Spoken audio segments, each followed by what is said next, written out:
I found out I haven't talked about individualism and individualistic values when we praise personality, unique qualities of a human being, non-conformism, and collectivism and related values when the needs of the group are more important than our own needs, and how these different types of values influence creativity of the group, thus what impact on the results of your innovation project they might have.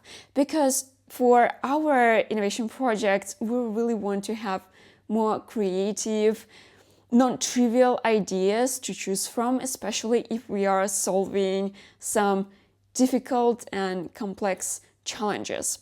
So I have to talk about individualism and collectivism. I want to help innovation managers get more outstanding solutions, and I want more creative solutions for open innovation projects in general. And also I have to talk about it because I think it's just a very interesting topic in general. And I think it might be useful for different managers, not only innovation managers. Personally, I'm a strong believer in individualism, despite the fact that I was born in a country with a Soviet past. And I believe in co-creation of individuals pursuing their own uniqueness even more. I think it does magic. And the truth is, it's not only my own beliefs, and it's not just beliefs. There is research conducted by Goncalo and Staw that was published in 2006 that proves that individualistic values of group members contribute more to producing creative, innovative solutions. So today I want to talk about why individualism is so precious to innovation and how we can foster individualism in research teams, even temporally, to maximize their creativity and make researchers generate more innovative solutions for our innovation challenges. I've been working with various research teams coming from different countries, having different backgrounds, having different structures and cultures in their teams. And let's be real, not all of these teams cherish individualism. Some of them are very much focused on collectivism, but as we want to get the most for our innovation projects, we want to find a way how we can kind of instill these individualistic values in group members, at least again for the time of the project, to get these results. So let's start. Hello everyone and welcome to my channel. My name is Lisa and I've been working for more than 5 years on organizing collaborative university competitions for world well-known companies to solve their extreme innovation challenges. And now I continue my journey with the goal to foster innovation by helping different parties of the innovation process collaborate and co-create. On this channel, I explore collaboration projects for innovation management, share my experience in managing these projects and processes, and uncover strategies for making collaboration efforts more effective. So I want to start with the research done by Goncalo and Staw and described in their article Individualism, Collectivism, and Group Creativity. This part might feel a bit boring to someone, so if you want to go straight to the action points of how you can foster individualism during innovation projects, you can choose an appropriate chapter below. So let's get to the research. The authors of the paper conducted an experiment during which they tried to check a number of hypotheses. Hypothesis number 1. Individualistic groups will have higher performance than collectivistic groups on creativity tasks. Hypothesis number 2. There will be an interactive effect of task objectives and group culture on creative performance. Just to clarify, an interactive effect occurs when the impact of one factor or variable on an outcome depends on the level of another factor. In other words, the two variables don't just add their effects independently, they interact to produce a combined effect that is different, and it might be stronger, weaker, or even completely opposite. In our case, it means both task objective and group culture will have a simultaneous effect on creative performance. I honestly hope that it's clear to you what I explain now, but if it's not, you can always read the paper or just let me know in the comment and I will respond. And then hypothesis 2A, collectivistic groups instructed to be creative will be more creative than individualistic groups instructed to be creative. And I want to highlight the focus on instructions here. So we expect that collectivistic groups will be more creative if instructed, because it is believed that collectivistic groups might be more responsive to shared goals. They might put more pressure on their group members to achieve this goal, and they just be more responsive to instructions in general. Hypothesis number 3, group culture and objectives will have an interactive effect on creativity, such that the advantages of an individualistic as opposed to collectivistic culture will be strongest when groups are instructed to be creative. So here we see a contradiction with the hypothesis 2A. And I will not describe the experiment in detail. Again, if you want to read it, find the link to the paper in the description below. I'll just briefly mention that the authors gathered different individuals, divided them into groups, and gave them different tasks. In total, they had 17 groups per each condition. Condition 1, individualistic values and objectives to be practical, meaning coming up with more practical solutions. Then individualistic values and objectives to be creative, collectivistic values and objectives to be practical, and collectivistic values and objectives to be creative. In order to endow these groups with certain values before the experiment, participants were manipulated depending on the group they were assigned to. For groups with individualistic values, participants had to focus on statements, putting their individualism in the limelight, and participants from groups with collectivistic values had to focus on collectivistic statements before the start of the experiment. And yeah, this is how the authors sort of affected participants' values to make them attributed, to make them aligned with values of the groups they were assigned to. And the results of the experiment were the following. Individualism is more beneficial than collectivism when it comes to finding creative solutions. Individualistic groups come up with more innovative ideas than collectivistic ones. On every measure, individualistic groups were more creative than collectivistic groups when instructed to do so. So yeah, instructions, they didn't help collectivistic groups to be more creative. So yeah, if you want to have a more creative team, if you want to have more creative solutions to the problems that you face, you should support individualistic values. You should support individualism in your team members. A simple instruction, just be creative. That's not enough. Individualism benefits innovation. It helps to bring a variety of ideas, a variety of solutions and novel concepts. And yeah, it kind of might have seemed obvious, but now you know it for a fact. And when it comes to your own research and development and innovation team, all you need to do is to build this individualistic culture. Easier said than done, and of course, it's not always possible. I think it might not be that easy when your company's culture is collectivistic in general.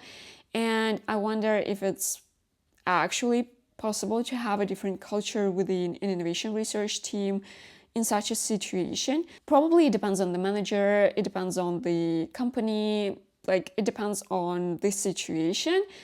Every case is different. But for open innovation projects, we work with completely different teams coming from different cultures, having different work cultures and processes. And yeah, you have very little influence over these teams even when you work together. But if your open innovation project or any innovation project requires novel, unconventional solutions, don't we want to get the most out of the talents we gather?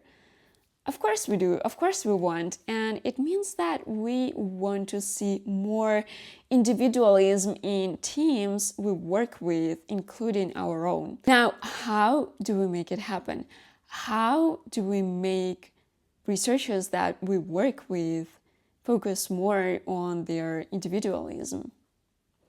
And that's what I've been thinking about, and yeah, let me share some ideas. But before we start, it's just worth mentioning that based on research, individualistic and collectivistic values of a person are not set in stone, but in different situations, these values might be different.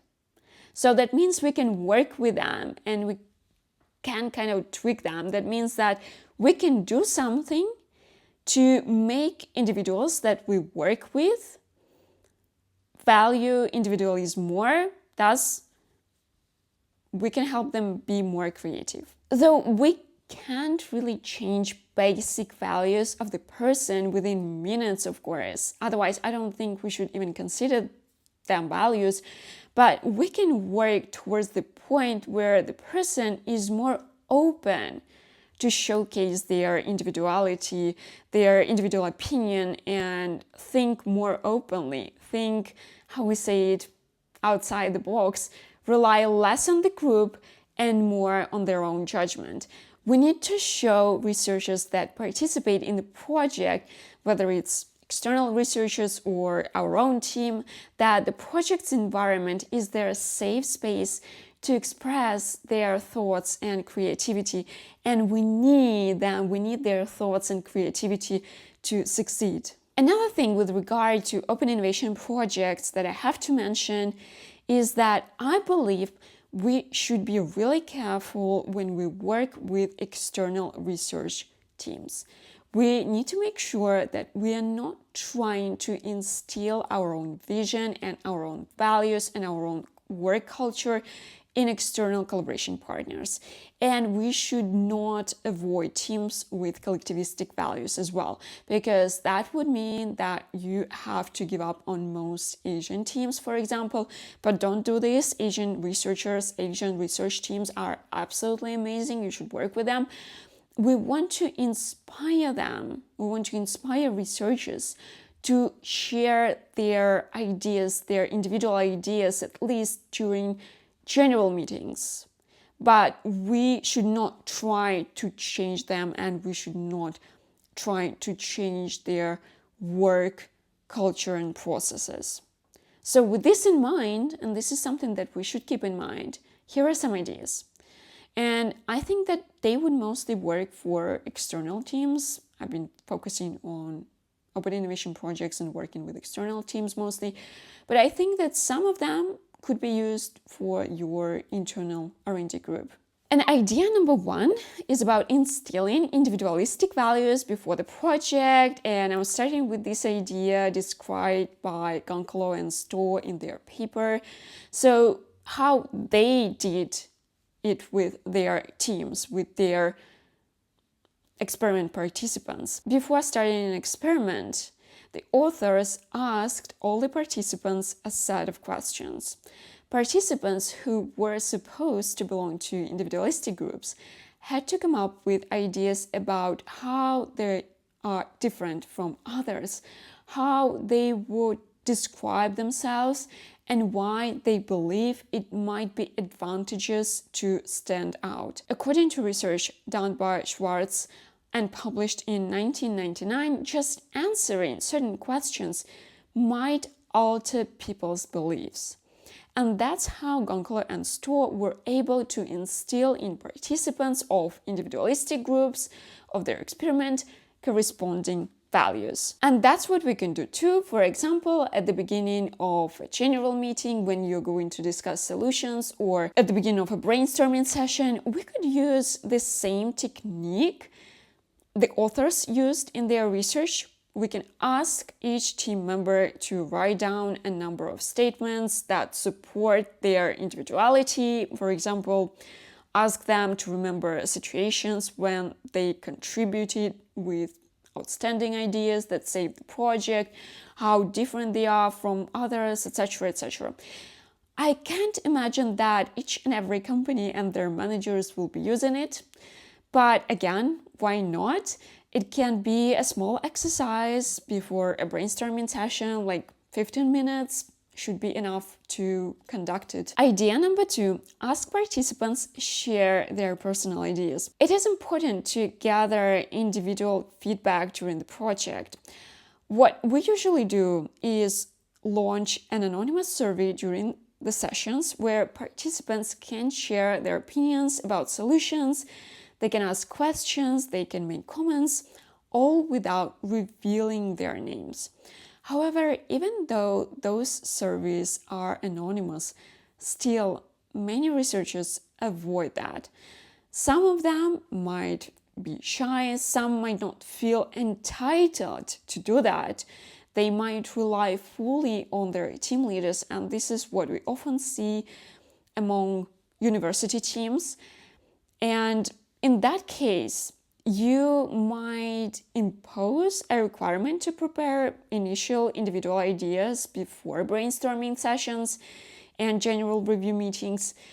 And you should also make sure that you are the person or one of your colleagues, another facilitator, that you handle these ideas, not leaders of your partner teams, not leaders of the university teams, of your external partners. It might not be easy with certain groups, but still, it's better if you do that. I think that this activity might already launch this thinking process in their minds, so they might be pondering various ideas in the background, and it will be their own ideas that they might later share with you and others. So you just need to make sure that every participant of the research teams you're working with, they have a chance to think about the problem they're trying to solve, to think about potential solutions, to think about challenges, whatever you are trying to do during a brainstorming session.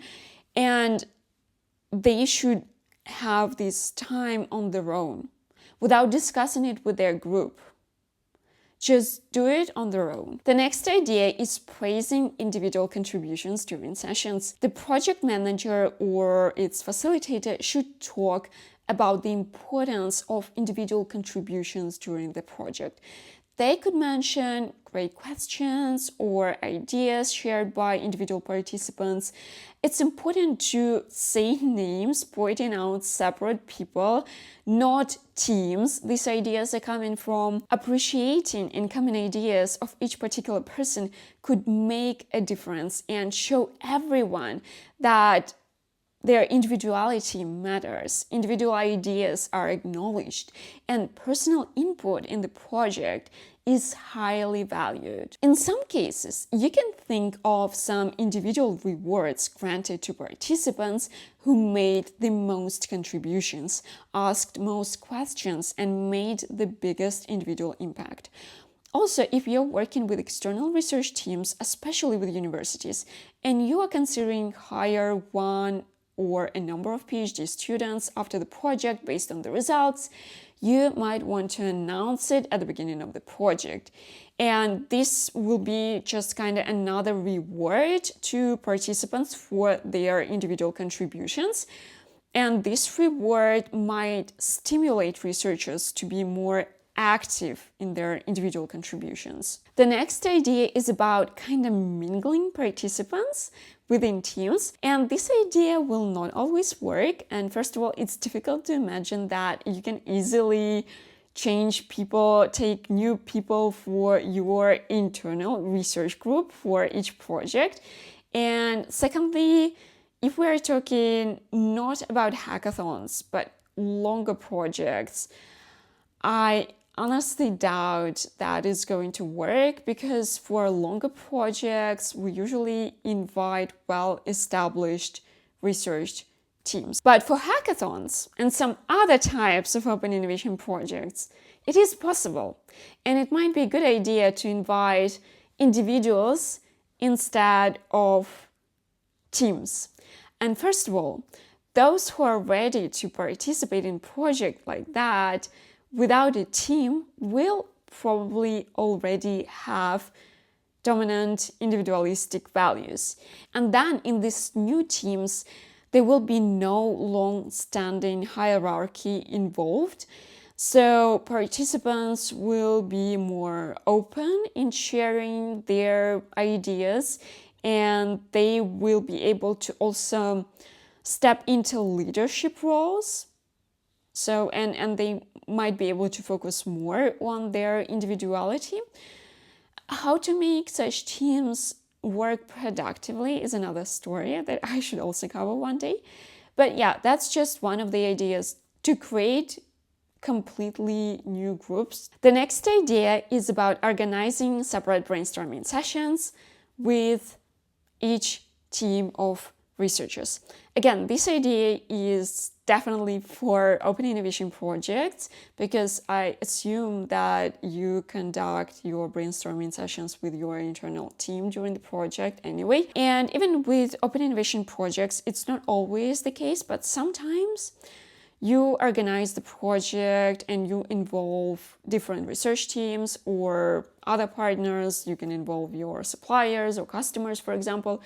And usually during such projects, we focus on big general meetings where all the participants, where all the partners present, where we have all our decision makers. But if we want to focus more on individuality of each participant, we might want to spend some time with each group separately and conduct dedicated brainstorming sessions with each of them separately.